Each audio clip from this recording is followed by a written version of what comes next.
These are the three major candidates for Clevermore's next presidential election. They represent the true wing, false wing, and random wing political parties.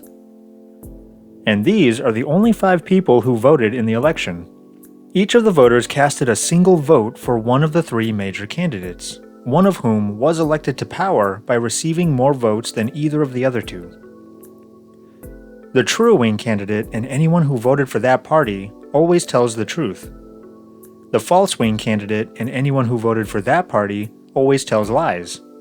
And the random wing candidate and anyone who voted for that party may or may not lie. Using logic, determine which of the candidates won the election.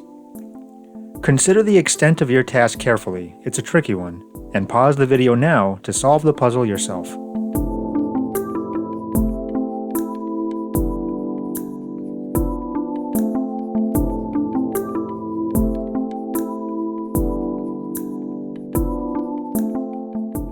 It's pretty much impossible to know who voted for who without first knowing which candidate is which, so we'll start with the candidate statements. 2 of them, candidates A and C, are actually making the exact same claim. They're both saying candidate C is the random wing politician. These statements must be both true or both false, which means one of these 2 candidates must be random wing, since that's the only way 2 different candidates can agree with each other. It could be that one of them is true wing and the other is random wing, or that one of them is false wing and the other is random wing, but either way, one of them, either A or C, must be random wing. With that in mind, we can be confident candidate B, who claims I am the random wing candidate, is lying, and since they can't be random wing, they must be false wing. Now we know that between candidates A and C, one of them must be true wing, meaning both of the statements are true. Candidate C must be the random wing politician, while candidate A is true wing. So now that we know who's who, we can take a look at the voter statements. Voter 1 claims they voted for candidate B, the false wing candidate. Well, that obviously can't be true, since voters always follow the same rules as whichever politician they vote for.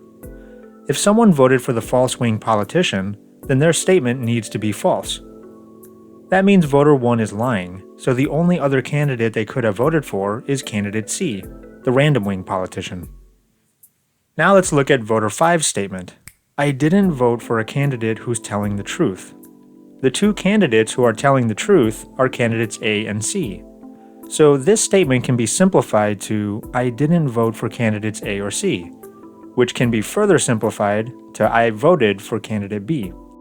This is the exact same statement voter 1 gave, so for the same reasons, they must have voted for candidate C.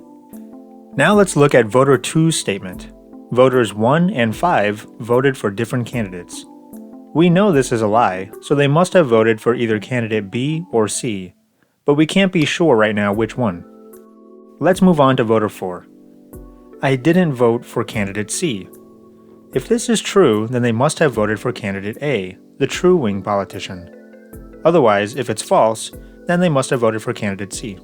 Again, we can't be sure right now which one, but this information is still helpful. Finally, we'll look at voter 3's statement, although we won't learn much from it. I voted for candidate A.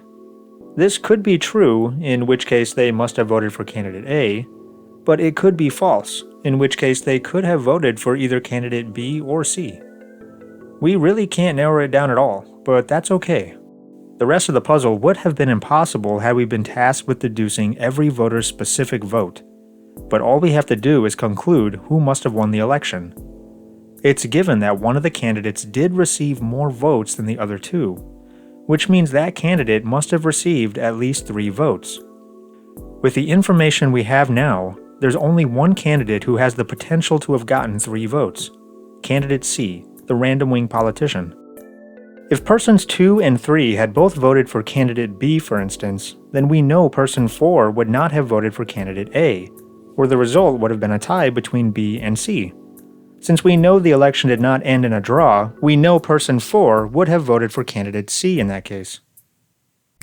Or if persons 3 and 4 had voted for candidate A, then we know person 2 must have voted for candidate C, so as not to create a tie. It's even possible that everyone voted for candidate C, giving him a unanimous victory. Working through every single possibility isn't necessary. The important thing is no other candidate could have possibly gotten the majority vote except candidate C. Thanks for watching, everyone. Remember to vote for whoever you want, and until next time, happy puzzling.